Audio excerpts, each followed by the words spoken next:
ഈ സുദിനത്തില് നിങ്ങളോടൊപ്പം പങ്കുചേരാൻ സാധിച്ചതിൽ ഹൃദയം നിറഞ്ഞ സന്തോഷം. നിങ്ങളുടെ അനുവാദത്തോടുകൂടി ഞാനൊരു ചെറിയ കഥ ഇവിടെ അവതരിപ്പിക്കുകയാണ്. ഈ കഥയുടെ പേരാണ് അമ്മച്ച. ഈ കഥ നടക്കുന്നത് കേരളത്തിന്റെ ഹൃദയഭാഗത്താണ്, ഒരു കൊച്ചു ഗ്രാമം. ആ ഗ്രാമത്തിന്റെ പേരാണ് കതിനാക്കുഴി. പ്രിയപ്പെട്ടവർ, ഈ കതിനാക്കുഴി ഗ്രാമത്തെക്കുറിച്ച് വർണ്ണിക്കുകയാണെങ്കിൽ പവപ്പേട്ടോരും സമാനം ഉള്ളോരും അതിങ്ങി പാർത്തിയിടും പ്രദേശം ആണ്. തെങ്ങുണ്ട്, വരിക്കപ്ലാവുണ്ട്, പിന്നെ മൂവാണ്ടൻ മാവുമുണ്ട്, കശുമാവുണ്ട്, നാട്ടിൽ ചേമ്പുണ്ട്, കാട്ടിൽ പാമ്പുണ്ട്, കാക്ക കുഞ്ഞുണ്ട്, കുയിലുണ്ട്, മുയലുണ്ട്. പാവപ്പെട്ടോരും അമാനം ഉള്ളോരും അതിങ്ങി പാർത്തിയിടും പ്രദേശം ആണ്. ഒന്നത്തെങ്ങുണ്ട്, വരിക്കപ്ലാവുണ്ട്, പിന്നെ മൂവാണ്ടൻ മാവുമുണ്ട്, കശുമാവുണ്ട്, നാട്ടിൽ ചേമ്പുണ്ട്, കാട്ടിൽ പാമ്പുണ്ട്, കാക്ക കുഞ്ഞുണ്ട്, കുയിലുണ്ട്, മുയലുണ്ട്. അമ്പുണ്ട്, പമ്പുണ്ട്, മുടിവെട്ടാൻ 4 ബാർബർ ഷോപ്പുണ്ട്. അമ്പുണ്ട്, പമ്പുണ്ട്, മുടിവെട്ടാൻ 4 ബാർബർ ഷോപ്പുണ്ട്. ടാപ്പുണ്ട്, ടാപ്പുണ്ട്, പെൺപിള്ളേരൊത്തിരിയുണ്ട്, സ്റ്റാമ്പുണ്ട്, മൊട്ടക്കുഞ്ഞും പുറമുണ്ട്, നാൽക്കാലിപ്പൂടുണ്ട്, കൈക്കോട്ടും കൈത്തോടും വേലിയുമുണ്ട്. ചന്തകളുണ്ട്, ചന്തകളുണ്ട്, പിന്നെ LP, UP, ഹൈസ്കൂൾ ഇതും അവിടുണ്ട്. പാവപ്പെട്ടോരും അമാനം ഉള്ളോരും തിങ്ങിപ്പാർത്തിയിടും പ്രദേശമാണ്. തെങ്ങുണ്ട്, വരിക്കപ്ലാവുണ്ട്, പിന്നെ മൂവാണ്ടൻ മാവുമുണ്ട്, കശുമാവുണ്ട്, നാട്ടിൽ ചേമ്പുണ്ട്, കാട്ടിൽ പാമ്പുണ്ട്, കാക്ക കുഞ്ഞുണ്ട്, കുയിലുണ്ട്, മുയലുണ്ട്. ഒരു കൊച്ചു ഗ്രാമം. പ്രിയപ്പെട്ടവരെ, ഈ കതിനാക്കുഴി എന്ന് പറഞ്ഞ ഗ്രാമത്തില് പൊന്നോണത്തിനന്ന്, അല്ലെങ്കിൽ തിരുവോണത്തിനന്ന്, അല്ലെങ്കിൽ നമ്മുടെ എത്ര ദിവസം ഓണമുണ്ടോ അത്രയും ദിവസം സന്തോഷം കൊണ്ട് അവർക്ക് കണ്ണു കാണാൻ വയ്യ. ഊഞ്ഞാലാട്ടം, വള്ളംകളി, തുമ്പിതുള്ളല് എന്നു വേണ്ട ഓരോ കളികളും കണ്ട് ആ ജനങ്ങളെ സന്തോഷം കൊണ്ട് അങ്ങനെ പോവുകയാണ്. അങ്ങനെ ഇരിക്കുമ്പോഴാണ് അതാ ഒരു കളി വരുന്നത്. കടുവാകളിയാണ്ടടാ ഓടിവാ ഓടിവാ, കണ്ടില്ലേ നഷ്ടമാ ഓടിവാ ഓടിവാ. കടുവാകളിയാണ്ടടാ ഓടിവാ ഓടിവാ, കണ്ടില്ലേ നഷ്ടമാ ഓടിവാ ഓടിവാ. നാട്ടാരുകൂടി ഒരുപാട് ചിലർ മേലോട്ട് ചാടി, അതുപോലെ ുമായി വേറൊരാൾ ഓടുവാ ചാടുവാ. കടുവാകളിയാണ്ടടാ ഓടിവാ ഓടിവാ, കണ്ടില്ലേ നഷ്ടമാ ഓടിവാ ഓടിവാ. പ്രിയപ്പെട്ടവരെ, ഈ കതിനാക്കുഴി ഗ്രാമത്തിൽ ആപാലവൃദ്ധ ജനങ്ങളുണ്ടെന്ന് ഞാൻ പറഞ്ഞു, നാനാജാതി മതസ്ഥരുണ്ടെന്ന് പറഞ്ഞു. പക്ഷേ ഒത്തിരി ആൾക്കാർ അവിടെ ഉണ്ടെങ്കിലും അവിടുത്തെ ഏറ്റവും ഫേമസ് ആയ ഒരാളുണ്ട്. അദ്ദേഹത്തിന്റെ പേരാണ് പടക്കം പപ്പനാഭൻ. പ്രിയപ്പെട്ടവരെ, സുമുഖനാണ്, സുന്ദരനാണ് അദ്ദേഹം. ആ നാട്ടിൽ ഒത്തിരി വെടിക്കെട്ടുകാരുണ്ടെങ്കിലും പപ്പനാഭൻ ചേട്ടനാണ് ഇഷ്ടം പോലെ വെടിക്കെട്ടിന്റെ ഓഫർ വരുന്നത്. കാരണം അതിന് കാര്യമുണ്ട്. പപ്പനാഭൻ ചേട്ടൻ ആര് ഈ വെടിക്കെട്ടിന് അഡ്വാൻസ് ആയിട്ട് വന്നു കഴിഞ്ഞാലും പപ്പനാഭൻ ചേട്ടൻ ഒരു ഇതുകൊണ്ട് പൊട്ടിച്ചിരിയുണ്ട്. ചിരിച്ച് അവരെ സ്നേഹിച്ച് അവരെ അഡ്വാൻസ് ഒക്കെ വാങ്ങിച്ച് അങ്ങനെയൊക്കെയായിരുന്നു പപ്പനാഭൻ ചേട്ടൻ. പക്ഷെ ഇപ്പോഴേ കുറച്ചു നാളായിട്ട് അതില്ല. എന്താണെന്നറിയോ, കയ്യിലിരുന്ന് ഒരു കതിനാ പൊട്ടി വായിലെ പല്ല് മുഴുവൻ തെറിച്ച് വീണു. പറമ്പിന് അതിരേറ്റ് നാട്ടുമാർ 4 പല്ല് മാത്രമേ ഇപ്പോൾ ഉള്ളൂ. അത് കാരണം ആര് വന്നാലും പപ്പനാഭൻ ചേട്ടൻ ചിരിക്കത്തില്ല. ഈ പപ്പനാഭൻ ചേട്ടൻ ആര് നിസ്സാരക്കാരനൊന്നുമില്ല. കാരണം മൂക്കിന്റെ തുമ്പത്താണ് ദേഷ്യം. പ്രിയപ്പെട്ടവരെ, അത് പറയാൻ കാര്യമൊന്നുമല്ല. പപ്പനാഭൻ ചേട്ടൻ ഒരു കല്യാണം കഴിച്ചു. അവരുടെ പേരാണ് പാറുവമ്മ. സുന്ദരിയാണ്, ശാലിനിയാണ്, പരിശുദ്ധയാണ്. പപ്പനാഭൻ ചേട്ടന്റെ സൗന്ദര്യത്തിന് അത്ര മോശമൊന്നും ഒന്നുമല്ല. ഒന്ന് എഴുതേണ്ടിരുന്നു ചേട്ടാ, ഒന്ന് എഴുതേണ്ടിരുന്നു. ഈ രൂപമാണ് പപ്പനാഭൻ ചേട്ടൻ, അത്ര മോശമല്ല. അപ്പൊ പാറുവമ്മ അതിലൊക്കെ ഫാർ ബെറ്ററാണ്. ഈ പാറുമ്മയെ അയലത്തുള്ളവരൊക്കെ വിളിക്കുന്ന പേരാന്നറിയോ? എന്താണെന്നറിയോ? വെടിക്കെട്ടുകാരന്റെ ഭാര്യ ആയതുകൊണ്ടാണ് എന്താണെന്നറിയില്ല, അവരെ വിളിക്കുന്ന പേര് അമിട്ടുപാറു. അമിട്ടുപാറു എന്ന് വിളിക്കുന്നത്. പ്രിയപ്പെട്ടവര്, ഈ പാറുമ്മ സുന്ദരിയാണ്. പപ്പനാൻ ചേട്ടൻ പാറുമ്മയെ കല്യാണം കഴിഞ്ഞിട്ട് 16 വർഷമായി. കേവലം കൊച്ചിനഹി, കുത്തിനഹിയല്ല, കൊച്ചിനഹി. നേർച്ചയും കാഴ്ചയും വഴിപാടുമായിട്ട് പാറുമ്മ അങ്ങനെ നടക്കുകയാണ്. പ്രിയപ്പെട്ടവര്, പപ്പനാഭിചേരനായി അതിബുദ്ധിമാനാണ്. ഈ ചെറുപ്പത്തിലൊക്കെ പുള്ളിക്കാരൻ അതായത് ഈ വെടിക്കെട്ടിന് പഠിച്ചുകൊണ്ടിരിക്കുന്ന സമയം, വെടിക്കെട്ടിന് പഠിക്കുന്ന ആ സമയം അമ്പലങ്ങളിലൊക്കെ ഇപ്പൊ അച്ഛൻ്റെ കൂടെ പോകുമ്പോഴത്തേക്ക് ഉത്സവത്തിലൊക്കെ ഒത്തിരി പെൺപിള്ളേർ എങ്ങനെ വരികയൊക്കെ ചെയ്യും, പെൺപിള്ളേർ. അപ്പൊ അവരെ കാണാനൊക്കെ വേണ്ടി അപ്പൊ മുണ്ടൊക്കെ കൊടുത്തോണ്ട് പോയിട്ട് അങ്ങനെ പപ്പനാഭിചേരനെ ആരും അങ്ങനെ ശ്രദ്ധിക്കുന്നില്ല. പുള്ളിക്കാരൻ ഒരു ദിവസം എന്ത് ചെയ്യുന്നറിയോ? അച്ഛനറിയാതുകൊണ്ട് ആ ടൗണിലൊരു കടയിൽ നിന്ന് ഒരു പാന്റ് വാങ്ങിച്ചു. വീട്ടിൽ കൊണ്ടുവന്ന് ഇട്ട് നോക്കിയപ്പോഴത്തേക്ക് ഈ പപ്പനാഭിചേരനേക്കാൾ ഒരു 3/4 അടി നീളക്കൂടുതല്ല പാന്റിന്. അത് സാരമില്ല, വീട്ടിൽ തയ്യൽ മെഷീനുണ്ട്. അമ്മയ്ക്ക് തയ്ക്കാനറിയാം, ചേച്ചിക്ക് തയ്ക്കാനറിയാം, ചിറ്റപ്പന് തയ്ക്കാനറിയാം. പപ്പനാഭിചേരൻ ഇത് മടക്കിക്കൊണ്ട് നേരം വീട്ടിൽ ചെന്നിട്ട് അമ്മയോട് പറഞ്ഞു, അമ്മേ ഞാനിന്നൊരു പാന്റ് വാങ്ങിച്ച് ഇട്ട് നോക്കിയപ്പോഴത്തേക്ക് 3/4 അടി നീളക്കൂടുതല്ല. എന്റെ പൊന്നമ്മച്ചി, അമ്മച്ചിക്ക് തയ്ക്കാൻ അറിയാവില്ല.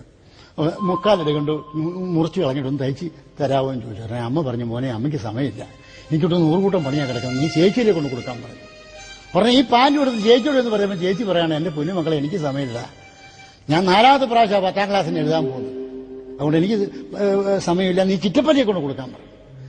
ഈ പാന്റ് കൊടുത്തുള്ളൂ ചിറ്റപ്പനോട് എന്ന് പറയുമ്പോൾ ചിറ്റപ്പൻ ഷർട്ടും മുണ്ടും ധരിച്ചുകൊണ്ട് വരും. എന്റെ പൊന്നുമോനെ, എനിക്ക് 10:30 ഒരു കമ്മിറ്റിയുണ്ട്, ആ കമ്മിറ്റിയും കഴിഞ്ഞ് ഞാൻ തിരിച്ചു വരുമ്പോൾ സമയമുണ്ടോ തയ്ച്ചു വെച്ചേക്കാം, നീ ഇവിടെ വെച്ചേക്കാൻ പറഞ്ഞു. ഇവന് വലിയ നിരാശയായിപ്പോയി. വലിയ ആഗ്രഹിച്ച ഒരു പാന്റ് എടുത്ത് അവനെ മടക്കി കൂട്ടിയെടുത്ത് അലമാര തുറന്ന് അലമാരയ്ക്ക് അതൊക്കെ ഒറ്റ ഏറ് വെച്ചു. എന്നിട്ട് അവൻ നടന്നങ്ങ് പോയി. കുറച്ച് കഴിഞ്ഞപ്പോഴത്തേക്ക് അമ്മയ്ക്ക് തോന്നി, ദൈവമേ എനിക്ക് ആകെ ഒറ്റ മകനല്ലേ ഉള്ളൂ, അവന് ഞാനില്ലാണ്ട് ആരാ ഒരു പാന്റ് തയ്ച്ചു കൊടുക്കാനിരിക്കുന്നത്. വീട്ടിലുള്ളവരൊക്കെ അല്പം താമസിച്ച് ആഹാരം കഴിച്ചാമെന്നും പറഞ്ഞ് അമ്മ അവിടെ നിന്ന് എഴുന്നേറ്റ് വന്ന് അലമാര തുറന്ന് പാന്റ് എടുത്ത് 3/4 അടി കണ്ട് വെട്ടിച്ച് കണ്ടിച്ച് കളഞ്ഞിട്ട് അങ്ങ് തയ്ച്ചു വെച്ചു. കുറച്ച് കഴിഞ്ഞപ്പോഴത്തേക്ക് ചേച്ചിക്ക് തോന്നുന്നു, ദൈവമേ എനിക്ക് ആകെ ഒറ്റ ആങ്ങളയില്ലേ ഉള്ളൂ, അവന് ഞാനില്ലാണ്ട് വേറെ ആരാ പാല് തയ്ച്ചു കൊടുക്കാനിരിക്കുന്നത്. ചേച്ചി ബുക്ക് മടക്കി വെച്ചിട്ട് ചേച്ചി ഉടനെ തന്നെ അവിടെ നിന്ന് ഇറങ്ങി വന്ന് അലമാര തുറന്ന് പാലെടുത്ത് ചേച്ചി 3/4 അടി കണ്ട് മുറിച്ച് കളഞ്ഞിട്ട് അങ്ങ് തയ്ച്ചു വെച്ചു. ഒരു 9:30 ആയപ്പോൾ കമ്മിറ്റി കഴിഞ്ഞ് ചിറ്റപ്പൻ ഓടി വന്നു. ചിറ്റപ്പൻ ഓടി വന്നിട്ട് പറഞ്ഞു, അലമാര തുറന്ന് പാലെടുത്ത് ചിറ്റപ്പനും ഒരു 3/4 അടി കണ്ട് വെട്ടിക്കണ്ടിച്ച് കളഞ്ഞിട്ട് അങ്ങ് തയ്ച്ചു വെച്ചു. ഒരു 3-3:30 ആയപ്പോൾ അവൻ വീട്ടിൽ കയറി ചെന്ന് ചോദിച്ചു, പാന്റ് തയ്ച്ചോ? എല്ലാവരും പറഞ്ഞ് തയ്ച്ചെന്ന് പറഞ്ഞു. അവനും വലിയ സന്തോഷമായി. അവന് ഓടിച്ചാടി കയറി കുളിമുറിയിലേക്ക് കയറി കുളിയെല്ലാം കഴിഞ്ഞ് വെളിയിലേക്ക് വന്ന് അലമാര തുറന്ന് പാന്റ് എടുത്ത് നോക്കിയപ്പോഴത്തേക്ക് അണ്ടറിന്റെ നീളത്തിലുള്ളൊരു പാന്റ് ഇരിക്കും. പ്രിയപ്പെട്ടവർ, അതിനുശേഷമാണ് അങ്ങനെയുള്ള സംഗതിയൊക്കെ ഈ ബെർമുഡ ആയിപ്പോയത്. എന്തുവായിക്കോട്ടെ, നമ്മുടെ പപ്പനാഭിചേട്ടൻ ഇങ്ങനെ ചില അബദ്ധങ്ങളൊക്കെ സംഭവിച്ചിട്ടുണ്ട്. പ്രിയപ്പെട്ടവരെ, ഈ പപ്പനാഭിചേട്ടൻ പാറുമ്മ കല്യാണം കഴിച്ചെന്ന് പറഞ്ഞില്ലേ, 16 വർഷമായി ഒരു കുഞ്ഞിക്കാല് കാണാൻ വേണ്ടി പാറുമ്മ നാടിന്റെ നാനാഭാഗത്ത് ഓടി നടക്കുകയാണ്. പുണ്യസ്ഥലങ്ങളിലും ക്ഷേത്രങ്ങളിലും വഴിപാടും വെടിക്കെട്ടുപാടും ഇങ്ങനെ നടക്കുകയാണ്. ഒരു കുഞ്ഞ് ജനിക്കണേന്ന് പറഞ്ഞു. കേവലം കൊച്ചിനെ. പ്രിയപ്പെട്ടവരെ, ഒരു സത്യം പറയട്ടെ, ആ ഗ്രാമത്തിലുള്ള സ്ത്രീകളെല്ലാം കൂടെ പറഞ്ഞു, പാറുമ്മേ ഇവിടുന്ന് 10 കിലോമീറ്റർ അകലെ ഒരു 3 കിലോമീറ്റർ കുന്നിന്റെ നിറകിൽ ഒരു ആശ്രമമുണ്ട്, അവിടെ ഒരു സ്വാമി വന്നിട്ടുണ്ട്. പാറുമ്മ ചെന്നൊന്ന് പ്രാർത്ഥിക്കുകയാണെങ്കിൽ പാറുമ്മ ദൈവം അനുഗ്രഹിക്കും, ദൈവം അനുഗ്രഹിക്കും പാറുമ്മേ. പ്രിയപ്പെട്ടവരെ, പാറുമ്മ കേട്ട പാതി കേൾക്കാത്ത പാതി കുളി കഴിഞ്ഞ ഡ്രസ്സെല്ലാം മാറി 10 കിലോമീറ്റർ ബസ്സിൽ ചെന്നിട്ട് 3 കിലോമീറ്റർ കുന്നിന്റെ നിറകിൽ കയറി ചെന്നപ്പോൾ ആശ്രമമുണ്ട്. ഭക്തജനങ്ങൾ സ്വാമിയെ പൊതിഞ്ഞിരിക്കുകയാണ്. അവരെ വകഞ്ഞു മാറ്റിക്കൊണ്ട് പാറുമ്മ കയറി ചെന്നപ്പോഴത്തേക്ക് സ്വാമി പത്മാസനത്തിൽ ഇരിക്കുക. ആ ഭക്തജനങ്ങളെ വകഞ്ഞു മാറ്റിക്കൊണ്ട് പാറുമ്മ കയറി ചെന്നിട്ട് ആ സ്വാമിയുടെ പാദത്തിലേക്ക് അലച്ചു വീണു. സ്വാമി, ഞാൻ പടക്ക പപ്പനാവന്റെ ഭാര്യ, ഒരു കുഞ്ഞിക്കാല് കാണാൻ കൊതിയ, എന്നെ രക്ഷിക്കണ സ്വാമി. പെട്ടെന്ന് ആ സ്വാമി ചാടി എഴുന്നേറ്റ് പാറുമ്മയെ പിടിച്ച് മാറിനോട് ചേർത്ത് എന്നിട്ട് പറഞ്ഞു, ഡോൺ ക്രൈ, ഡോൺ ക്രൈ, കരയാതെ പാറുമ്മ. അതിനുശേഷം ഒരു തൂശനില എടുത്ത് ഇത്രയും നീളൊരു വടിയെടുത്ത് അതിനകത്ത് വെച്ച് കുറച്ച് പൂക്കളെ വിട്ട് പാറുമ്മയുടെ കൊടുത്ത് ഇതെന്തിനാണെന്ന് ചോദിച്ചു. ഇത് വീട്ടിൽ കൊണ്ടുവച്ച് 2 നേരം പൂജിക്കാൻ പറഞ്ഞു. പ്രിയപ്പെട്ടവരെ, രാവിലെ വൈകുന്നേരം സ്വാമി കൊടുത്ത വടി പൂജിക്കുവാൻ തുടങ്ങി. പ്രിയപ്പെട്ടവരെ, അത്ഭുതം എന്ന് പറയട്ടെ, പിറ്റേ വർഷം ആ വീട്ടിലേക്ക് ഒരു പെൺകുഞ്ഞ് പിറന്ന് വീഴുകയാണ്. ഇത് കേട്ട പാതി കേൾക്കാത്ത പാതി പപ്പനാം ചേട്ടൻ 10 കതിനയ്ക്ക് തീ കൊടുത്തിട്ട് ഓടി വന്ന് ആ കുഞ്ഞിനെ വാരിയെടുത്ത് 2 ഉമ്മ കൊടുത്ത്. 2 ആണോ 3 ആണോ? 3 കൊടുത്തായിരുന്നല്ലോ. അതെ, ഒരെണ്ണം ചീറ്റിപ്പോയി, കാരണം 4 പല്ലല്ലോ. പ്രിയപ്പെട്ടവരെ, ആ കുഞ്ഞിനെ എടുത്ത് മാറിയോടെ ചേർത്തിട്ട് കലണ്ടറിലേക്ക് നോക്കി. പൂരാടം വർഷത്തിൽ ഒരു പെൺകുഞ്ഞ്. പൂരാടം നക്ഷത്രത്തിൽ പൂപോലെ പെൺകുഞ്ഞൊന്ന് പിറന്നുവല്ലോ, ആ വീട്ടിൽ പിറന്നുവല്ലോ. പൂരാടം നക്ഷത്രത്തിൽ പൂപോലെ പെൺകുഞ്ഞൊന്നു പിറന്നുവല്ലോ, ആ വീട്ടിൽ പിറന്നുവല്ലോ. അച്ഛന്റെ കാട്ടുണ്ടല്ലോ, അമ്മയുടെ കാട്ടുണ്ടല്ലോ, ആഹുവീതം, ആ 2 ആഹുവീതം. ഓ കുഞ്ഞാണേ കുഞ്ഞിന്റെ അച്ഛൻ ഞാനാണ്, ഓ കുഞ്ഞാണേ കുഞ്ഞിന്റെ അച്ഛൻ ഞാനാണ്, ഞാനാണ്. പൂരാടം നക്ഷത്രത്തിൽ പൂപോലെ പെൺകുഞ്ഞൊന്നു പിറന്നുവല്ലോ, ആ വീട്ടിൽ പിറന്നുവല്ലോ. കൊച്ചിന്റെ ഒച്ചയാണ് എരിവാണം പോണ പോലെ, മൂങ്ങാമോന്തയല്ല, ചൊടിയേറെ പരന്നതല്ല, കൈയും കാലുമാണ് വികലാംഗ സ്റ്റൈലിലല്ല, വട്ടമുഖം ഓന്തിനെ പോൽ നീണ്ട ചുണ്ടുകളല്ല, അതിനൊത്ത നിറം മഞ്ഞളൊത്തിരി ചേർത്ത് വെച്ചതുപോലെയോ. കുഞ്ഞാണ് കുഞ്ഞിന്റെ അച്ഛൻ ഞാനാണ്, യോ കുഞ്ഞാണ് കുഞ്ഞിന്റെ അച്ഛൻ ഞാനാണ്, ഞാനാണ്. പൂരാടം. നമ്മൾക്കൊക്കെ നല്ല കുഞ്ഞുങ്ങൾ ജനിക്കുമ്പോൾ നമ്മളെ നല്ല ആഹാരം കൊടുക്കും, അതെ, ശരിയല്ലേ? ശരിയല്ലേ? എന്താ കുഞ്ഞിന് കൊടുക്കുന്നത്? പുട്ടും. അതാ കുഞ്ഞ്. ഞാൻ ആ കുഞ്ഞിനെ കണ്ണം തള്ളിയാ നടക്കുന്നത്. പുട്ടും പഴം കൊടുക്കും, അങ്ങനെയൊന്നുമല്ല. നിങ്ങളുടെ കൊച്ചിന് ആഹാരം കൊടുക്കുന്നത്? ആ മിടുക്ക. നേരത്തെ കൊടുത്തിരുന്ന സാധനമൊക്കെ മാറ്റി, അല്ലേ? അത് തന്നെ. പക്ഷേ പടക്ക പപ്പനാവും ചേട്ടനും പാളുമേയും കുഞ്ഞിന് കൊടുത്ത ആഹാരം എന്താണെന്നറിയോ? ഫാരക്സും അനിൽ സ്പ്രേയും ബോൺവിറ്റെ മാമുൽ സ്പ്രേയും ഹോർലിക്സും കാഡ്ബറീസും അലക്കി നൽകി മകൾക്കു നൽകി. ആട്ടിൻ പാലും പശുവിൻ പാലും തേങ്ങാപ്പാലും എരുമപ്പാലും മിൽമപ്പാലും പ്രാണിപ്പാലും കുറച്ച് നൽകി വളർന്നു വേഗം. ബൂസ്റ്റ് നൽകി, ബിസ്ക്കറ്റ് നൽകി, പ്രാണിരൽപ്പം കോംപ്ലാൻ നൽകി, ന്യൂട്രമൂലും ജീവൻ തോണും ന്യൂട്ടറിൽ നൽകി വളർന്നു വേഗം. അവൾ സുന്ദരിയാണെന്ന്, അവൾ ആ ഗ്രാമത്തിന്റെ, ആ കതിനാക്കുഴി ഗ്രാമത്തിന്റെ അത്ഭുതമാണെന്ന്. പ്രിയപ്പെട്ടവരെ, സത്യം പറയാമല്ലോ, സൗന്ദര്യത്തിന്റെ പ്രതീകമാണ്. അവള് വളർന്നു വലുതായി. ആ കതിനാക്കുഴി ഗ്രാമത്തിൽ ഒരു കൊടുങ്കാറ്റ് പോലെ അവളങ്ങനെ നടന്നു പോകുമ്പോഴത്തേക്ക് 76 വയസ്സിന് മുകളിലോട്ടുള്ള വയസ്സന്മാരുടെ പിളരിയൊക്കെ ഇങ്ങനെയാണ് ഇടറിയിരിക്കുന്നത്. വെപ്രാളത്തിലുള്ള നോട്ടമാണ്. ഈ പെണ്ണ് സുന്ദരിയാണ്, പരിശുദ്ധിയാണ്. അവള് +3 പഠിച്ചുകൊണ്ടിരിക്കുകയാണ്. അതൊക്കെ പോട്ടെ, അവളത് ഇങ്ങനെ നിൽക്കുവാണെങ്കിൽ ഒരു സിനിമാ തന്നെ നിൽക്കുന്നു. രൂപം കണ്ടാൽ ശ്രീദേവിയ അമ്പമ്പു, നോട്ടം കണ്ടാൽ ശ്രീവിദ്യയ അമ്പമ്പു, നേരെ നിന്നാൽ അനുരാധയ അമ്പമ്പു, വായിക്കൽ നിന്നാൽ മധുബാലയ. സിലുകിനെ പോലെ ബോഡി സ്ലിമ്മാണല്ലോ, ഉർവശിയാണോ എന്ന് ഉണ്ണിമേരിയോ. ആ സിലുകിനെ പോലെ ബോഡി സ്ലിമ്മാണല്ലോ, ഉർവശിയാണോ എന്ന് ഉണ്ണിമേരിയോ. രൂപം കണ്ടാൽ ശ്രീദേവിയ അമ്പമ്പോ, നോട്ടം കണ്ടാൽ ശ്രീവിദ്യയ അമ്പമ്പോ, നേരെ നിന്നാൽ അനുരാധയ. അങ്ങനെയാണ് ഇവള് +3 പഠിക്കുമെന്ന് ഞാൻ പറഞ്ഞില്ലേ. ഇവള് കയറുന്ന കോളേജിൽ ബസ്സിൽ കയറാൻ വേണ്ടി, ഇവള് കയറുന്ന ബസ്സിൽ കയറാൻ വേണ്ടി ആ നാട്ടിലെ ചെറുപ്പക്കാര് കലിങ്ങിലും കയ്യാലമാടിലും പതുങ്ങിയിരിക്കുക, വേറൊന്നുമല്ല. അവള് കയറുന്ന ബസ്സിൽ കയറണം, ഒന്ന് മുട്ടണം, ഒന്ന് തട്ടണം, അതൊക്കെയുള്ള കാര്യം. അവളിങ്ങനെ വരുമ്പോഴത്തേക്ക് ചെറുപ്പക്കാരെ, അവള് വീട്ടിൽ നിന്ന് ഇറങ്ങി ഇങ്ങനെ നടന്ന് ബസ് സ്റ്റാൻഡിലേക്ക് വരുന്ന സമയത്ത് ചെറുപ്പക്കാരെ ആമ്പിള്ളേര് വിളിച്ച് പറയും, പാറുവിന്റെ മകള് വരുന്നളിയ, എവിടെ ആണ്ട് കോളേജിൽ പോകാൻ വരുവാനളിയ, ഇത് പതിവാനളിയ. പാറുവിന്റെ മകള് വരുന്നളിയ, എവിടെ ആണ്ട് കോളേജിൽ പോകാൻ വരുവാനളിയ, ഇത് പതിവാനളിയ. അമ്പം പോയെന്തൊരു വരവളിയ എന്റെ നിന്റെ കൺട്രോള് തെറ്റും വരവാനളിയ ഇത് പതിവാനളിയ അടിവെട്ടിയ മിഴിയാനളിയ അവിടച്ചൻ പിശകാനളിയ അടിവെട്ടിയ മിഴിയാനളിയ അവിടച്ചൻ പിശകാനളിയ ആരും തല്ലും കുഞ്ഞുഞ്ഞം നീങ്ങും ഞാൻ ഒപ്പം കുണ്ടളിയ അയ്യയ്യയ്യയ്യയ്യ സാറിന്റെ മകള് വരുന്നളിയ എവിടെ കണ്ട് കോളേജിൽ പോകാൻ വരുവാനളിയ ഇത് പതിവാനളിയ കോളേജിൽ പോയിട്ട് തിരിച്ചു വരും. ഒരു ദിവസം ശനിയാഴ്ച അവളുടെ അമ്മ പറഞ്ഞു, മോളെ ഇന്ന് റേഷൻ വാങ്ങിക്കണ്ടേ, മറന്നുപോയി. സഞ്ചി എടുത്തുകൊണ്ട് ബുക്കിന് കൂടെ അവൾ വെച്ച് കോളേജിന് തൊട്ടടുത്ത റേഷൻ കട, ആ സഞ്ചി അവിടെ കൊണ്ട് വെച്ചിട്ട് അവൾ കോളേജിൽ പോയി തിരിച്ചു വന്നപ്പോഴത്തേക്ക് അരിയും പഞ്ചസാരയും സഞ്ചി നിറച്ചു, പതിവിലും കൂടുതലുണ്ടായിരുന്നു. അവൾ ആ അരിയും പഞ്ചസാരയും എടുത്ത് ഈ റോഡ് ഇങ്ങനെ ക്രോസ് ചെയ്യുന്ന സമയത്ത് റോഡിന്റെ മധ്യഭാഗം ആയപ്പോഴത്തേക്ക് ഈ വെയിറ്റ് കൊണ്ട് സഞ്ചിയുടെ വള്ളി പൊട്ടിയിട്ട് അരിയും പഞ്ചസാര റോഡിലേക്ക് തകർന്ന മനസ്സുമായി അവൾ അവിടെ തന്നെ കുത്തിയിരുന്നു. പൊട്ടിക്കരയണമെന്നുണ്ട്, നാട്ടുകാർ നോക്കുന്നുണ്ട്, എന്താ ചെയ്യേണ്ടത് ഒന്നും അറിയില്ല. അവൾ അങ്ങനെ ഇരിക്കുമ്പോഴത്തേക്ക് ആ റേഷൻ കട 2 കണ്ണാണോ 3 കണ്ണാണോ? ഒരൊറ്റക്കള്ളനും ഉണ്ടായിരുന്നു, അതാ ഞാൻ പറഞ്ഞു.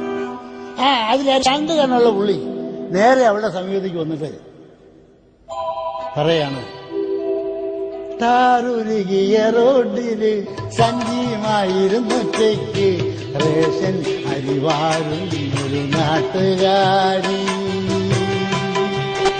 ഈ ആഴ്ചയിൽ സ്പെഷ്യലുണ്ടോ കൂട്ടുകാരി, റൂട്ടിലോടുന്ന വണ്ടികൾ പെട്ടെന്ന് വഴി വന്നാൽ കയറേറിയ ലരി പോയിലെ നാട്ടുകാരി, സ്ലോ മോഷനിൽ വാരാതി സ്പീഡിലാക്കൂ. പ്രിയപ്പെട്ടവരെ, സത്യം പറയുമല്ലോ, ആ ചെറുപ്പക്കാരൻ പറഞ്ഞു, ആ സഞ്ചി കൊണ്ട് പിളർത്തി പിടിക്കുക. അവൾ യാന്ത്രികമായിട്ട് സഞ്ചി വിടണം. അദ്ദേഹം അവളുടെ കണ്ണിലേക്ക് നോക്കിയിട്ട് അരിയും പഞ്ചസാരയും വാരി ആ സഞ്ചിയിലേക്ക്. പ്രിയപ്പെട്ടവരെ, ലോകത്തിൽ ആദ്യമായിട്ടൊരു പ്രേമം, അരിവാരി കൊടുത്ത പ്രേമം. പ്രിയപ്പെട്ടവരെ, സഞ്ചി നിറഞ്ഞപ്പോഴത്തേക്ക് അവൾ എഴുന്നേറ്റ് പോകാൻ നേരത്തെ അദ്ദേഹം പറഞ്ഞു, എനിക്ക് മനസ്സിലായി, പടക്കപ്പനാചാര്യന്റെ മകളല്ലേ, പങ്കജാക്ഷി എന്നല്ലേ പേര്, എന്റെ പേരിന്റെ ആദ്യത്തെ അക്ഷരവും പായ, പങ്കജാക്ഷി. അവള് നടന്നുപോയി. അപ്പോഴും അവന്റെ കണ്ണുകൾ അവളിലേക്ക് അങ്ങനെ ഉടക്കിക്കൊണ്ടിരിക്കുകയാണ്.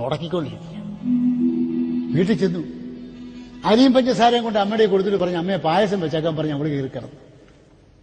വല്ലാത്തൊരു അസ്വസ്ഥതയാണ്. അതങ്ങനെയാ കാര്യം. ഈ പെണ്ണ് ടീനേജാ. ഈ ടീനേജിന്റെ ഗുണം അറിയാവോ? 13 to 19 പിടി കിട്ടാത്ത പ്രായം. ശരിയല്ലേ? അങ്ങനെയാ പുള്ളിക്കാരനെ വീട്ടിൽ നിന്ന് ഒളിച്ചു വിട്ടു. അയലത്തുള്ള പെമ്പിള്ളേരൊക്കെ പുള്ളി ഇങ്ങനെ പോയി നോക്കിയിരിക്കും അവിടേക്ക്. അത് കാരണം അതങ്ങനെയാണ്. 13 to 19 ഞാൻ പറയാൻ കാര്യം, ഒരു മഹാകവി, ഞാനല്ല കേട്ടോ, വേറൊരു മഹാകവി ഒരു കവിത എഴുതിയിട്ടുണ്ട്. വള്ളിക്ക് നാമ്പ് മുളയ്ക്കുന്ന കാലത്ത് മുള്ളുള്ളതാണേലും മരം ഒന്ന് അടുത്ത് വേണമെന്ന്. അതാണ് ഈ ടീനേജിന്റെ പ്രത്യേകത. ജീവിതത്തിൽ ആദ്യമായിട്ടാണ് ഒരു ചെറുപ്പക്കാരന്റെ നോട്ടം അവളിലേക്ക് ആകർഷിച്ചത്. പിന്നെ പോകുമ്പോൾ പല ദിവസം അവള് കോളേജ് വെച്ച് അദ്ദേഹത്തെ നോക്കും, ഇങ്ങനെ എവിടെയെങ്കിലും കൊണ്ടുവന്ന് നോക്കും. കുറെ ദിവസം കഴിഞ്ഞപ്പോഴത്തേക്ക് അവർ രണ്ടും ചിരിക്കാൻ തുടങ്ങി. കുറച്ച് കഴിഞ്ഞപ്പോഴത്തേക്ക് സംസാരിക്കാൻ തുടങ്ങി. കുറച്ച് കഴിഞ്ഞപ്പോഴത്തേക്ക് കത്തുകൾ കൈമാറാൻ തുടങ്ങി. അങ്ങനെ പടക്കപ്പനാവശ്യം വീടില്ലാ സമയം നോക്കി ഈ പങ്കജാക്ഷൻ അവരെ വീട്ടിൽ ചെന്നു. അമ്മയില്ലായിരുന്നു അവിടെ. അമ്മ മാർക്കറ്റിലേക്ക് വന്ന് കണ്ടിട്ടാ ഈ പങ്കജാക്ഷൻ പോയത്. അവിടെ ഞാൻ ചോദിച്ചു, പങ്കജാക്ഷി എന്താ? അയ്യോ ചേട്ടനാണോ, എന്താ വന്ന്? ഞാനേ ആ ടിവിയിലൊരു സംഭവം ഇന്നും ഉണ്ടെന്ന് പറഞ്ഞു, ഒന്ന് കാണാൻ വന്ന. അയ്യോ ചേട്ടാ കറണ്ടില്ല. ഇവിടെയും കറണ്ടില്ല, അവന്റെ വീട്ടിൽ കറണ്ടില്ല.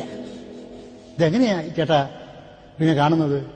പറഞ്ഞ അവളോട് ചോദിച്ചത് എങ്ങനെയാ സംഭവിച്ചത്? പറഞ്ഞ പറയുകയാണ്, ഇവിടുത്തെ വീട്ടിലും അയലത്തെ വീട്ടിലും മുടിയാൻ കരണ്ടില്ലല്ലോ, ഈ ആഴ്ചയിലെ സിനിമ കാണാതിരുന്നാൽ നഷ്ടമാണ്, അത് കാണാതിരുന്നാൽ നഷ്ടമാണ്.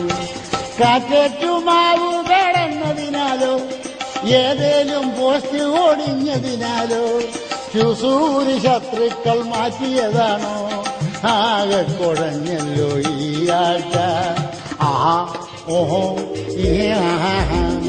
ഇവിടത്തെ വീട്ടിലും അയലത്തെ വീട്ടിലും കുടിയാൻ കരണ്ടില്ലല്ലോ. ഈ ആഴ്ചയിലെ സിനിമ കാണാതിരുന്നാൽ നഷ്ടമാണ്, അത് കാണാതിരുന്നാൽ നഷ്ടമാണ്. അവരിങ്ങനെ സംസാരിച്ചുകൊണ്ടിരിക്കുമ്പോഴത്തേക്ക് പാർവമ്മ വീട്ടിലേക്ക് കയറി വന്നു. പാർവമ്മയെ കണ്ടപ്പോഴേ ഇവനെ പങ്കജാക്ഷൻ എഴുന്നേറ്റ്, അയ്യോ നീ എന്തിനാ ഇവിടെ വന്ന്? അപ്പോൾ ഞാൻ പങ്കജാക്ഷിയെ കണ്ടൊരു സംശയം ചോദിക്കാൻ വന്നു. എന്ത് സംശയം? അല്ല ഈ ടി വി ഈ കറണ്ട് ഈ post T V current post ഇത് തന്നെ. അല്ല ഞങ്ങളുടെ വീട്ടിൽ കറണ്ട് ഇല്ല, ഇവിടെയും കറണ്ട് ഇല്ല. അവനെന്നാ ഞാൻ പോവാന്നും പറഞ്ഞ് പോകാൻ നേരത്തെ ആ തള്ള വിളിച്ച് പറഞ്ഞ്, മോനെ നീ വരുന്നതിനൊന്നും കുഴപ്പമില്ല, പക്ഷെ എന്നറിയോ, ഒന്നീ പപ്പനാൾക്കാരൻ ഇവിടെ വേണം, അല്ലെങ്കിൽ ഞാനിവിടെ വേണം, അല്ലെങ്കിൽ ഞങ്ങളുടെ പട്ടി ഇവിടെ വേണം. പറയാൻ മനസ്സിലായി? നീ ചുമ്മാ കയറി വരരുത്. അവനൊന്നും വിടാതെ പോയി. അവൻ പോയി കുറച്ച് കഴിഞ്ഞപ്പോഴത്തേക്ക് പാർവമ്മ രൂക്ഷമായിട്ട് പങ്കജാക്ഷി ഒന്ന് നോക്കി. അപ്പം എത്ര നാളായി ഈ പണി? നാട്ടുകാർ പലരൊക്കെ പറയുന്നത് ഞാൻ അറിയുന്നുണ്ട്. നീ പിന്നെ പുറകെ നടക്കുവല്ലേ? അത് അവൻ നിന്റെ പുറകെ നടക്കുവോ? അവളെ ഒരു കാര്യം ഞാൻ പറയാം, അറിയാനിതറിഞ്ഞെന്നാലുടനെ നിൻ തല പോകും. യവനെ നീ മറക്കന്റെ മകളെ, ഇവനെ നീ മറക്കന്റെ മകളെ, ഇവനെ നീ മറക്കന്റെ മകളെ. പുറം നാട്ടിൽ നീ വിടത്തി അവനെ നീ പ്രണയിച്ച് പുകിലെന്നും വാരുത്തല്ലേ മകളെ. ഓ ഓ അയ്യോ, പുറം നാട്ടിൽ നീ വിടത്തി ഇവനെ നീ പ്രണയിച്ച് പുകിലൊന്നും വാരുത്തല്ലേ മകളെ. ഓ ഓ അയ്യോ. അമ്മ പറയുന്നോട്ടൊന്നും ഒരു സംഭവമില്ല. ഞാൻ കോളേജിൽ പോകുമ്പോഴത്തേക്ക് ആ ചേട്ടനെ കാണുന്നുണ്ട്. മോളെ നിന്റെ പ്രായമൊക്കെ ഒത്തിരി കഴിഞ്ഞായി അമ്മ, അതുകൊണ്ടാണ് ഞാൻ ഈ മുണ്ട് കണ്ണടയ്ക്കുന്നത്. പോട്ടെ, ഇനി ഇങ്ങനെ ആവർത്തിക്കരുത്. പ്രിയപ്പെട്ടവരെ, ദിവസങ്ങൾ പലത് കഴിഞ്ഞു. ഒരു ദിവസം അവർ രണ്ടും കൂടെ കൂടി ഒരു കരിങ്കിന്റെ സൈഡിൽ സംസാരിക്കുമ്പോഴത്തേക്ക് രണ്ടുപേരാ വിളിക്ക് വന്നു. അപ്പൊ ഇവിടെ അറിയാം, നീ പടക്കപ്പനാന്റെ മോളല്ലേ? അത് ഇവനാരാ? അവളൊന്നും മിണ്ടിയില്ല. ആദ്യം പറഞ്ഞ അവര് പറഞ്ഞു ചോദിക്കുവാണ്, ആരാനടി ഭംഗി ഇവനൂരാ കൊടുക്കാണോ? എടിയാരാനടി ഭംഗി ഇവനൂരാ കൊടുക്കാണോ? ഞങ്ങളുടെ ബന്ധുവാ സ്വന്തമാ, അച്ഛനെ കാണുവാൻ വന്നതാ. കോഴിക്കോട്ടെ ഞങ്ങളിന്റെ നാട് വിട്ട പുത്രനാണ്. ആരാനടി ഭംഗി ഇവനൂരാ കൊടുക്കാണോ? എടിയാരാ അനടി ഭംഗി ഇവനൂരാ കൊടുക്കാണോ? അവരോട് പറഞ്ഞ് ദൈവത്തെ ഓർത്ത് വീട്ടിൽ പറയരുത്. ഞങ്ങളുടെ അമ്മയോട് പറഞ്ഞു കഴിഞ്ഞാല് എന്നെ അമ്മ തല്ലിക്കൊല്ലും. അച്ഛനോട് പറഞ്ഞു കഴിഞ്ഞാൽ അച്ഛൻ എന്നെ ഏറുപടക്കത്തിന് കൊന്നുകളെ രക്ഷിക്കണം, ഇനി നേരെ ഇത് ആവർത്തിക്കത്തില്ല. അങ്ങനെ പിന്നെയും ദിവസങ്ങൾ പലത് കഴിഞ്ഞു. പ്രിയപ്പെട്ടവരെ, അത്ഭുതം ഒന്ന് പറയട്ടെ. ഇത് പടക്കം പപ്പനാവിന്റെയും പാർവമ്മയുടെയും മകളുടെ കാര്യമാണ്. ഞാൻ നിങ്ങൾ എന്നെ നോക്കി പഠിക്കും. എനിക്ക് വയസ്സ് 61 ഇന്ന് വരെ ഒറ്റ പെമ്പിളേരുടെ മുഖത്ത് ഞാൻ നോക്കിയിട്ടില്ല. ഇല്ല, എന്റെ നേരെ ഒരു പെണ്ണ് നടന്നു വരുവാണെങ്കിൽ ഞാൻ കണ്ണ് അടക്കി നടക്കും. അവള് മുട്ടുവാണെങ്കിൽ മുട്ടിയിട്ട് പോകട്ടെ, എനിക്കല്ല. ഞാൻ ഇന്ന് വരെ എന്റെ ചാരിത്രത്തെ നശിപ്പിക്കത്തില്ല. അങ്ങനെ ഞാൻ ജീവിച്ചതും വളർന്നതും പഠിച്ചതും ഒക്കെ. പ്രിയപ്പെട്ടവരെ, സത്യം പറയാമല്ലോ, ദിവസങ്ങൾ പലത് കഴിഞ്ഞു. ഒരു ദിവസം അവൾ കോളേജ് വിട്ട് വന്നപ്പോഴത്തേക്ക് ഈ പങ്കജാക്ഷൻ കുറച്ച് ഫ്രൂട്ട്സും പൂക്കളും എടുത്തുകൊണ്ട് അവളുടെ കൊണ്ട് കൊടുത്തു. ഇതെന്താ പെണ്ണെ, നമ്മുടെ പ്രേമത്തിന്റെ 41 ദിവസം. അപ്പൊ ഈ 41 പ്രത്യേക മഹാത്മ്യമുണ്ട്. പുണ്യസ്ഥലങ്ങളിൽ പോണെങ്കിൽ 41 ദിവസം വ്രതം എടുക്കണം, അല്ലേ? അതെ. ചില വയസ്സെന്നവരൊക്കെ മക്കളെ പ്രാകും, നീ 41 എത്തത്തില്ലടാ.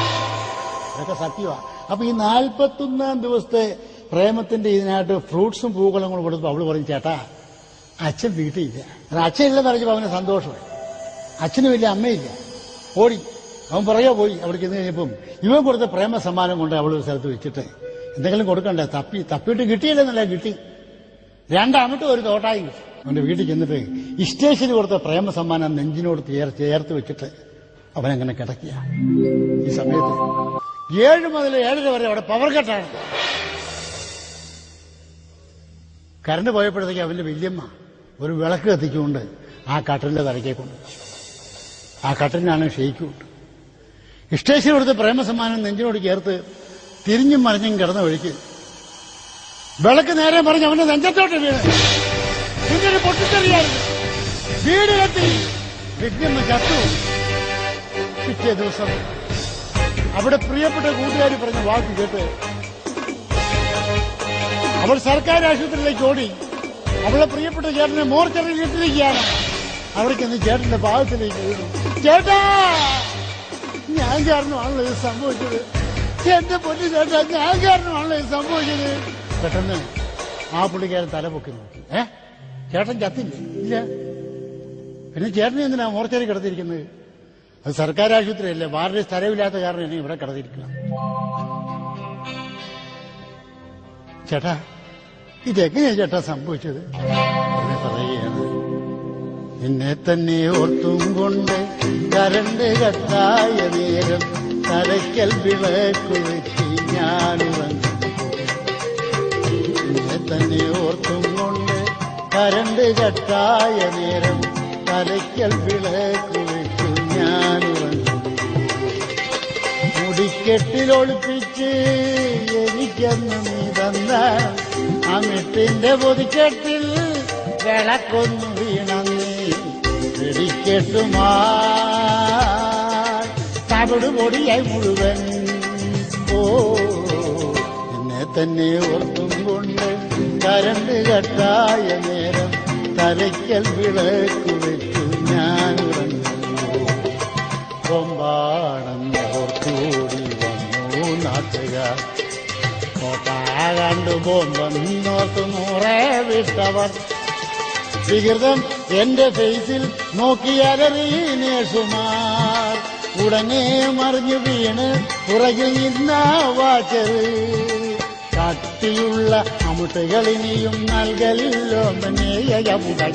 എന്നെ തന്നെ ഓർത്തും കൊണ്ട് കരണ്ട് കെട്ടായ നേരം തലയ്ക്കൽ വിളക്കു വെച്ചു ഞാനുറങ്ങി. അദ്ദേഹത്തിന് ഭാഗത്തിൽ കെട്ടിപ്പിടിച്ച് വെൾപ്പൊട്ടിക്കരഞ്ഞു. അതിനുശേഷം അവള് അദ്ദേഹത്തിനോട് യാത്ര പറഞ്ഞിട്ട് അവിടുന്ന് ചാടി ഇറങ്ങി വെളിയിലേക്ക് വന്നു. അവളുടെ കൂട്ടുകാരിയുണ്ട്. ആ മെയിൻ ഗേറ്റ് തുറന്ന് ക്രോസ്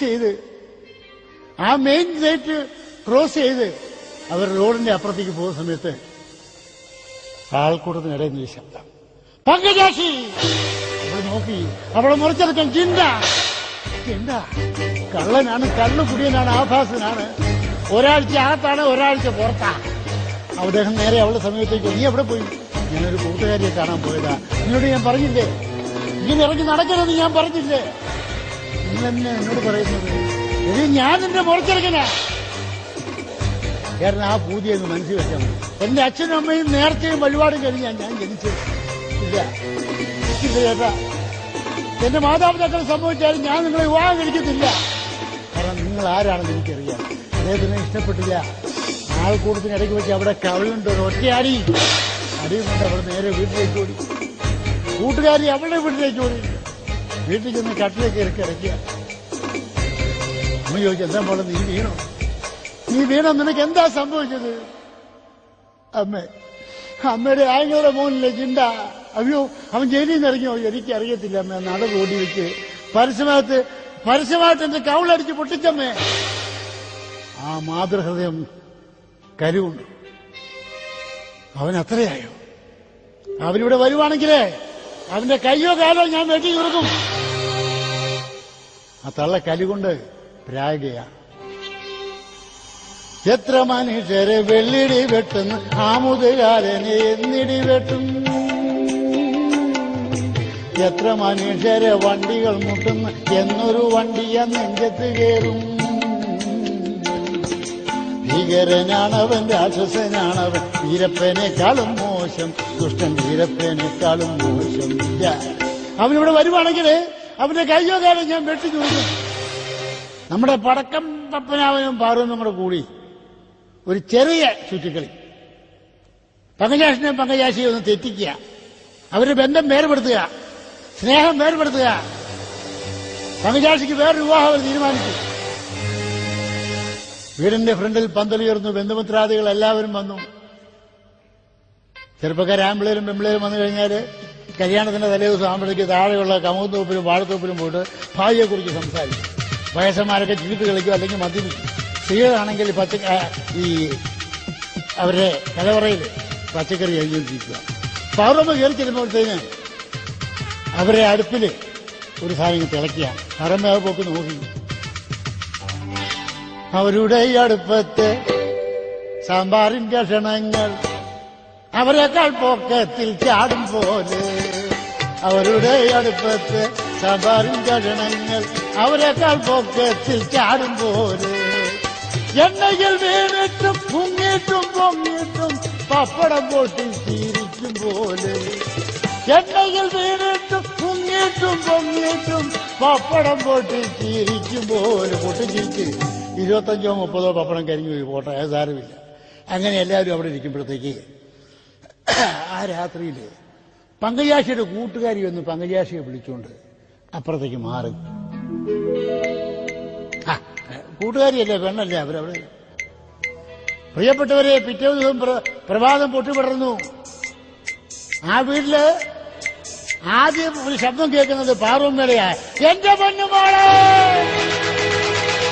എങ്ങനെ ചാടി എഴുന്നത്, എല്ലാരും ചാടി എഴുന്നത്. എന്താ, എന്റെ മോളെ കാണുന്നില്ല, എന്റെ പങ്കജാക്ഷിയെ കാണുന്നില്ലേ, എന്താ കാര്യമൊന്നും അറിയത്തില്ല. അവസാനം പ്രിയപ്പെട്ടവര്, പിന്നീടാണ് സംഭവം അറിയുന്നത്. കൂട്ടുകാരി പങ്കജാക്ഷിയെ വിളിച്ചുകൊണ്ട് ആ വഴി വെച്ച് കിട്ടിയൊരു കത്ത ഇക്കാര്യം. ആ കത്തെടുത്ത് നോക്കി. പടക്ക് പപ്പനാവൻ ചേർന്ന് അപ്പോഴാണ് എഴുതിയിരിക്കുന്നത്, എന്റെ പ്രിയപ്പെട്ട പങ്കജാക്ഷി, ലോകത്തിൽ ആദ്യമായിട്ട് നിന്നെ ഞാൻ പ്രേമിച്ചു.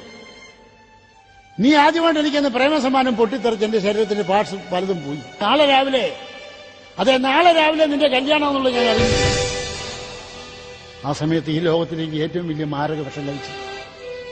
ഞാൻ ഈ ലോകത്തിനോട് യാത്ര പറയും. അതല്ലെങ്കിൽ നീ പറഞ്ഞു, എനിക്ക് എന്നെ മറക്കാൻ വയ്യ. നീ എന്റെ എല്ലാമാണ്, നീ എന്റെ സർവസ്വമാണ്. NB ഇട്ടിട്ട് ആ കത്തില് ഒരു ലൈൻ വരുന്നുണ്ട്. കറക്റ്റ് 12 പഠിക്കലോട്ടോ എത്തും പങ്കജാക്ഷി ഇന്നു രാത്രി സ്റ്റാൻഡിലെത്തേണം, നീ സ്പോട്ടിലെത്തേണം. എന്റെ മോളെ നീ അങ്ങനെ വിട്ടു പോയോ? എന്റെ കുഞ്ഞുമോളെ, നീ എവിടെയാണ് പോയത്? പ്രിയപ്പെട്ടവരെ, ഈ സമയം പങ്കജാക്ഷി പുറകിലുണ്ടായിരുന്ന ഓട്ടോയിൽ കയറി നേരെ റെയിൽവേ സ്റ്റേഷനിൽ ചെന്നു. പങ്കജാക്ഷി അവിടെയുണ്ട്. ടിക്കറ്റും ബെർത്തും ഒക്കെ നേരത്തെ ബുക്ക് ചെയ്തിരിക്കുകയാണ്.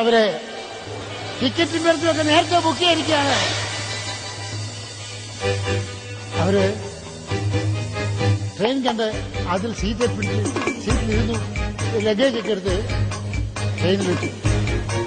1 മണിയായിട്ട് അവരിയ്ക്കുക ആ ട്രെയിനില്. 1:30 ട്രെയിൻ പോകുന്നില്ല. 2 ഇല്ല. പെട്ടെന്ന് പങ്കജാക്ഷി പറഞ്ഞു, എന്താ ഈ ട്രെയിൻ പോകാത്തത്? പെട്ടെന്ന് പങ്കജാക്ഷി അവിടെ നിന്ന് ഇറങ്ങി ചെന്ന് വെളിയിലേക്ക് നോക്കിയപ്പോഴേക്കും ഒരാള് ഒരു പട്ടിയെ പിടിച്ചുകൊണ്ട് ഓരോ കമ്പാർട്ട്മെന്റിലും കയറുന്നതാണ്. ചോദിച്ചത്, എന്താ സാറേ ഇങ്ങനെ? താനതൊന്നും അറിഞ്ഞില്ല. രാവിലെ ഒരുവൻ ഫോൺ ചെയ്തു പറഞ്ഞു ട്രെയിനിൽ ബോംബ്. രാവിലെ ഒരുവൻ ഫോൺ ചെയ്തു പറഞ്ഞു ട്രെയിനിൽ ബോംബ്.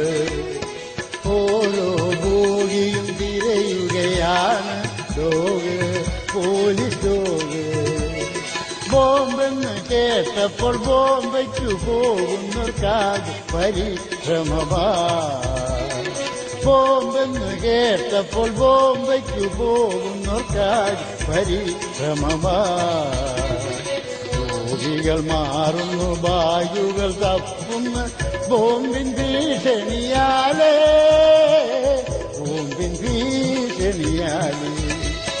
രാവിലെ ഒരുവൻ ഫോൺ ചെയ്തു പറഞ്ഞു ബോംബ്, ട്രെയിനിൽ ബോംബ്. പ്രിയപ്പെട്ടവരെ, ആ പോലീസുകാരൻ പറഞ്ഞ കാര്യം പങ്കജാക്ഷി ഓടി വന്ന് പങ്കജാക്ഷി പറഞ്ഞപ്പോൾ അവള് പറഞ്ഞു, ചേട്ടാ ഇത് ചതിയാണ്. ഒന്നുകിൽ ഇന്ന് രാവിലെ ഇനി വിവാഹം കഴിക്കാനുള്ള ചെറുക്കന്റെ ആൾക്കാരാണ്. അതല്ലെങ്കിൽ എന്നെ മുറച്ചെടുക്കാൻ ജിണ്ടയായിരിക്കും. നമുക്ക് ഇവിടുന്ന് രക്ഷപ്പെടണം. വാ ഇറങ്ങ്. ലഗേജ് എടുത്തും രണ്ടുപേരും ഇറങ്ങി. അവിടുന്ന് വേറൊരു വണ്ടിയിൽ കയറി വേറൊരു റെയിൽവേ സ്റ്റേഷനിലേക്ക് അവർ ചെന്നു. ആ വണ്ടി പറഞ്ഞു വിട്ട് ലഗേജ് കൊടുത്തുണ്ട് ആ റെയിൽവേ സ്റ്റേഷനിലേക്ക് ഇറങ്ങി ചെല്ലുമ്പോൾ ആൾക്കൂട്ടത്തിനിടയുന്നൊരു ശബ്ദം, പങ്കജാക്ഷി.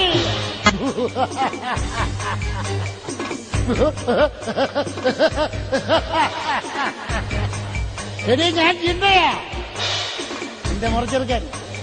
ആ എന്റെ കൂട്ടുകാരിയെ പിടിച്ച് ചെറുതായിട്ടൊന്ന് വരുത്തിയപ്പോഴത്തേക്ക് തത്ത പറയും പോലെ അവളെല്ലാം പറഞ്ഞു.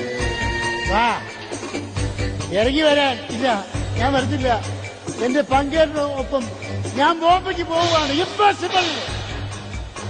നീ എന്റെ കൂടെ വരണം. എന്റെ കൂടെ വന്നേ പറ്റൂ. ഞാൻ നിന്നെ മുറച്ചെടുക്കാനാണ്. കോപ്പ ഓടാവിടുന്നു. ഇവിടെ പോവാൻ ഞാൻ പോകത്തില്ല. എന്റെ പങ്കജാക്ഷി ഉപേക്ഷിച്ച് പോകത്തില്ല. എന്റെ എല്ലാമാണ് അവള്. ചേട്ടാ, ദൈവത്തെ ഓർത്ത് ചേട്ടാ, നമുക്ക് എവിടെയെങ്കിലും പോകാം. ഇല്ല, നിങ്ങളെ രണ്ടുപേരെ ഞാൻ വിടത്തില്ല. ജിണ്ടയാണ് പറയുന്നത്. ഈ ജിണ്ട. പങ്കജാക്ഷി, ഞാൻ കള്ളനാണ്, കള്ളുകുടിയനാണ്, ആഭാസനാണ്. ഒരാഴ്ച അകത്താണ്, ഒരാഴ്ച പുറത്താ. എവിടെ പോടാ. ഞാൻ പോകത്തില്ല. എന്റെ പങ്കജാക്ഷിയെ വിട്ട് പോകത്തില്ല. അങ്ങനെയാണോ? നിനക്ക് നിന്റെ ജീവൻ വേണ്ട. എനിക്ക് ജീവൻ വേണ്ട. ഞാൻ ജീവിക്കാണ് പങ്കജാക്ഷിയുടെ ഒപ്പം ജീവിക്കത്തുള്ളൂ. ഓഹോ, അങ്ങനെയാണല്ലേ? എന്താ പതിയെ വന്നിട്ട് ആ പങ്കജാക്ഷിന്റെ കുത്തിന് പിടിച്ച് അങ്ങോട്ട് മാറി നിർത്തി. നീ പോകത്തില്ലല്ലോ. ഇല്ല, എന്റെ പങ്കജാക്ഷിയെ വിട്ട് ഞാൻ പോകത്തില്ല. എഴുന്നൊരു കത്തി വലിച്ചൂരി ഒരാറ് കുത്താണ്. ഞാൻ ഒരാറ് കുത്ത്. ഓരോ കുത്തിനും പങ്കജാക്ഷിന്റെ ശരീരത്തെ രക്തം മാറുന്നൊഴുകയാണ്. ആറാമത്തെ കുത്തോടുകൂടി അവൻ നിലത്ത് വീണു. ഓടിക്കൂടിയ ആൾക്കാർ അവനെ എടുത്തുകൊണ്ട് ആശുപത്രിയിലേക്ക് പോയി. പ്രിയപ്പെട്ടവര്, പക്ഷേ ആ പോക്കിൽ തന്നെ അവൻ ഈ ലോകത്തിനോട് യാത്ര പറഞ്ഞു. അത് പങ്കജാക്ഷി അറിഞ്ഞില്ല.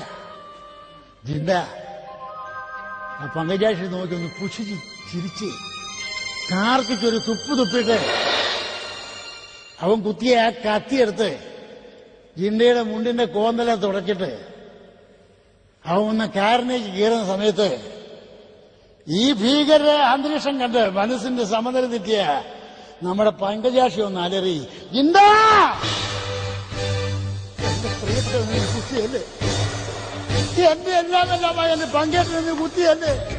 പിന്നെ അവളൊന്നും ആലോചിച്ചില്ല. കൂട്ടുകാർ വീട്ടിൽ നിന്ന് കൊടുത്തുവിട്ട 2-3 ജോഡി ഡ്രസ്സും അച്ഛന്റെ അമ്മയ്ക്ക് വേണ്ടി 2 അമ്മയ്ക്ക് ഒരു തോട്ടായി ഒരു തീപ്പെട്ടി ആ ബാഗിനകത്തുണ്ടായിരുന്നു. അതിലൊരു അമ്മട്ടെടുത്ത് അവള് കത്തിച്ചു. ജിണ്ടാ പതിയെ നടന്ന് ആ കാറിന്റെ ഡോറ് തുറന്ന് അതിനകത്ത് കയറുന്ന സമയത്ത് ആ കത്തി ചീറി വന്ന ആ അമ്മട്ടെടുത്ത് ഒരു ഒറ്റയേറെ ജിണ്ടയും ഭസ്മം. അതെ, ജിണ്ട അവിടെ ഭസ്മമായി. പ്രിയപ്പെട്ടവര്, ഇന്നും പങ്കജാക്ഷിയെ നിങ്ങൾക്ക് കാണാം. ഭ്രാന്തിയായ പങ്കജാക്ഷിയെ നിങ്ങൾക്ക് കാണാം. മാനസിക ബുദ്ധി തകർന്ന പങ്കജാക്ഷിയെ നിങ്ങൾക്ക് കാണാം. കതിനാപ്പുഴ ക്ഷേത്രത്തിന്റെ ആൽത്തറയിൽ ഭിക്ഷക്കാരോടൊപ്പം അവൾ ഇരിപ്പുണ്ട്, മൗനിയായി. അവൾക്ക് ഒത്തിരി ഒത്തിരി കാര്യങ്ങൾ പറയാനുണ്ട്. ആരോട് പറയും? സ്നേഹസമ്പന്നരെ, ഏതെങ്കിലും കാരണവശാൽ നിങ്ങൾ കതിനാക്കുഴ ഗ്രാമത്തിൽ വരുവാണെങ്കിൽ ആ ക്ഷേത്രത്തിന്റെ ആൽത്തറയിൽ ചെന്ന് നമ്മുടെ പാവപ്പെട്ട പങ്കജാക്ഷിക്ക് ഒരു 10 പൈസ കൊടുക്കണമെന്ന് അപേക്ഷിച്ചുകൊണ്ട്